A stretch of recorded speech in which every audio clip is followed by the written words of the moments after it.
بسم اللہ الرحمن الرحیم۔ ناظرین خوش آمدید۔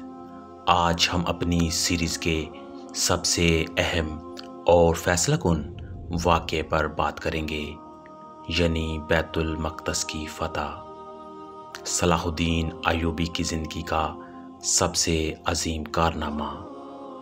بیت المقدس مسلمانوں کے لیے قبلہ اول اور انتہائی مقدس مقام ہے۔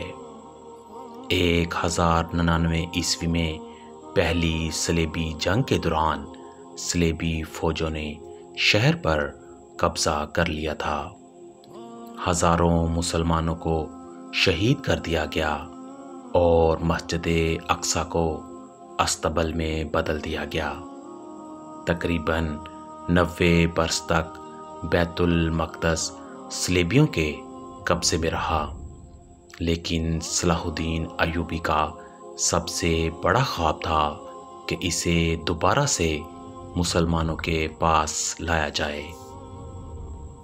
1187 میں حطین کی عظیم فتح کے بعد صلیبی فوجیں بکھر گئیں۔ کئی قلعے اور شہر مسلمانوں کے قبضے میں آ گئے۔ اب یروشلم بالکل کمزور ہو چکا تھا۔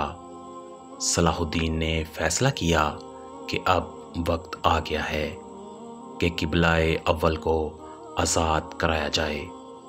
ستمبر 1187 عیسوی میں صلاح الدین نے یروشلم کا محاصرہ کیا۔ شہر کے اندر عیسائی فوجی اور عوام خوف زدہ تھے۔ صلاح الدین کی فوج مسلسل دباؤ ڈال رہی تھی۔ چند دنوں کے بعد صلیبی رہنماؤں نے سمجھ لیا کہ اب بچنے کا کوئی راستہ نہیں ہے۔ یروشلم کے عیسائی رہنما صلاح الدین کے پاس آئے اور کہا کہ اگر تم طاقت سے شہر پر قبضہ کرو گے تو خون ریزی ہوگی۔ یہاں صلاح الدین کا اصل کردار سامنے آتا ہے۔ انہوں نے کہا، ہم وہ ظلم نہیں کریں گے جو تم نے 1099 عیسوی میں مسلمانوں کے ساتھ کیا تھا۔ صلاح الدین نے اعلان کیا کہ شہر کے عیسائی شہری محفوظ رہیں گے۔ جو لوگ جانا چاہتے ہیں وہ فدیہ دے کر جا سکتے ہیں۔ عورتوں، بچوں اور بوڑھوں کو مکمل تحفظ دیا گیا۔ کسی چرچ یا مقدس مقام کو نقصان نہیں پہنچایا گیا۔ یہ تھا اسلام کا اصل چہرہ۔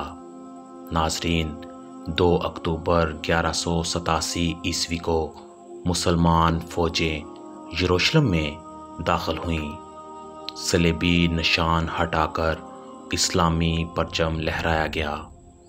مسجد اقصی کو پاک کیا گیا۔ 90 برس بعد اذان کی آواز دوبارہ گونجی۔ یہ لمحہ مسلمانوں کے لیے تاریخ کا سب سے روشن دن تھا۔ انہوں نے فتح کے بعد دشمنوں کے ساتھ بھی رحم و کرم کا برتاؤ کیا۔ عیسائیوں کے ساتھ صلح کا معاہدہ کیا۔ بیت المقدس کو صرف مسلمانوں کے لیے نہیں بلکہ سب مذاہب کے لیے پرامن شہر بنا دیا گیا۔ ناظرین، آج کے حصے میں ہم نے دیکھا کہ کس طرح سے صلاح الدین ایوبی نے بیت المقدس کو دوبارہ سے مسلمانوں کے پاس لائے۔ یہ صرف ایک فوجی کامیابی نہیں تھی بلکہ اسلام کی اصل روح، عدل اور رحم دلی کی ایک عظیم مثال تھی۔ انشاءاللہ اگلے حصے میں ہم بات کریں گے صلاح الدین ایوبی کی آخری ایام اور ان کی وفات کے بارے میں، تو اس لیے آپ کی اپنی سیریز کے ساتھ جڑے رہیے۔